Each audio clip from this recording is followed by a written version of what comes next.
Hi friends, welcome to my channel. இன்றைக்கி என்ன video பார்க்க போகிறீங்கன்னா, ஒரு சிம்பிளான டேஸ்டியான லட்டு ரெசிபி தாங்க.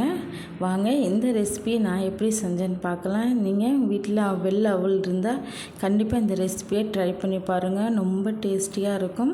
ஒரு 5 நிமிஷத்தில் செஞ்சு முடிச்சிடலாம். ஸ்கூல் விட்டு வர்ற குழந்தைங்களுக்கு ஈவினிங் ஸ்நாக்ஸாக இதை கண்டிப்பாக ட்ரை பண்ணி பாருங்கள்.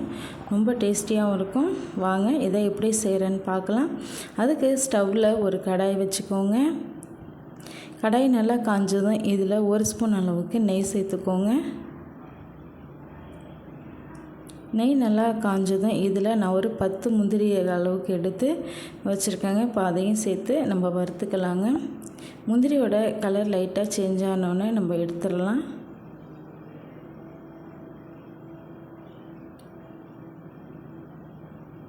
இதில் ஒரு 20 உலர் திராட்சையை சேர்த்துக்கிறேங்க. இதையுமே நல்லா வறுத்துக்கோங்க.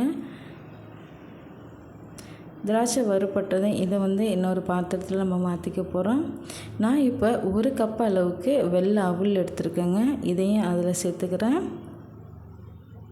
அடுப்பை நல்லா லோ ஃப்ளேமில் வச்சுட்டு அவலை சேர்த்து நம்ம வறுத்துக்கலாங்க. இந்த ரெசிபி ரொம்ப டேஸ்டியாக இருக்குங்க. கண்டிப்பாக ட்ரை பண்ணி பாருங்கள். எல்லாருமே சாப்பிடலாம். பாருங்கள், அவல் நல்லா வறுபட்டு வந்துருச்சு. இதை நம்ம இன்னொரு பிளேட்டுக்கு நம்ம மாற்றிக்கலாங்க.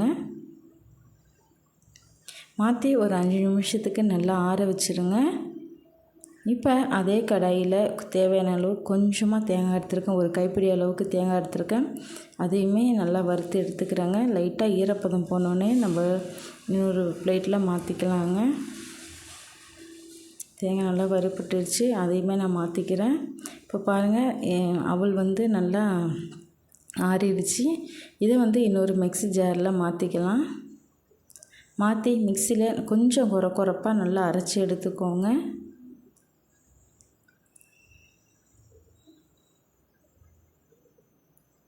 இதை மிக்ஸியில் அரைச்சி எடுத்துகிட்டு வரேங்க. இப்போ இன்னொரு பாத்திரம் எடுத்து வச்சுக்கோங்க. அரைச்சி அந்த அவலில் இதில் சேர்த்துக்கலாங்க.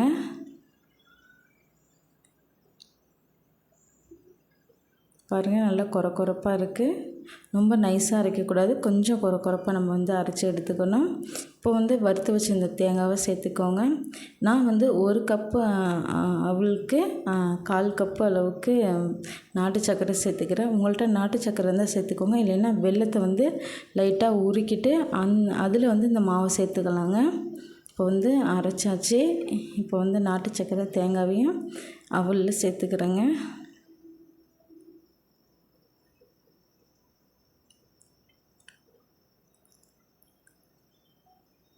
இது கூட ஒரு 1/4 ஸ்பூன் அளவுக்கு ஏலக்காய் பொடி சேர்த்துக்கோங்க. ஏலக்காய் பொடி இருந்தால் சேர்த்துக்கோங்க. இல்லைன்னா ஏலக்காவை நல்லா நச்சுட்டு சேர்த்துக்கோங்க. ஏலக்காய் பொடி சேர்த்தா இன்னுமே நல்லாயிருக்கும். இப்போ நல்லா கையால் இந்த அவல் மாவு, அந்த ஏலக்காய் நாட்டு சர்க்கரை தேங்காய்லாம் நல்லா மிக்ஸ் ஆகிற அளவுக்கு நல்லா கலந்து விடுங்க.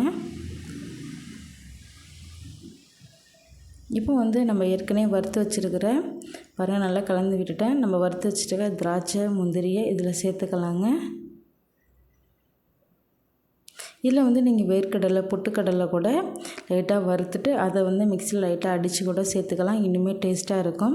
ஒரு 2 ஸ்பூன் அளவுக்கு நெய் எடுத்து லைட்டாக ஹீட் பண்ணிவிட்டு சேர்த்துக்கிறேங்க.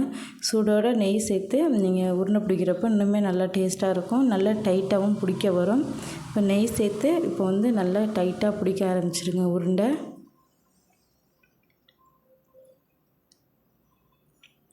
இது நல்லா 1 வாரத்துக்கு கூட நம்ம ஸ்டோர் பண்ணி வச்சு சாப்பிட்லாங்க. கெட்டு போகாது. ரொம்ப டேஸ்டியாக இருக்கும். இதே மாதிரி மீதி உள்ள மாவுலையும் நான் உருண்டை பிடிச்சி எடுத்துக்க போகிறேன்.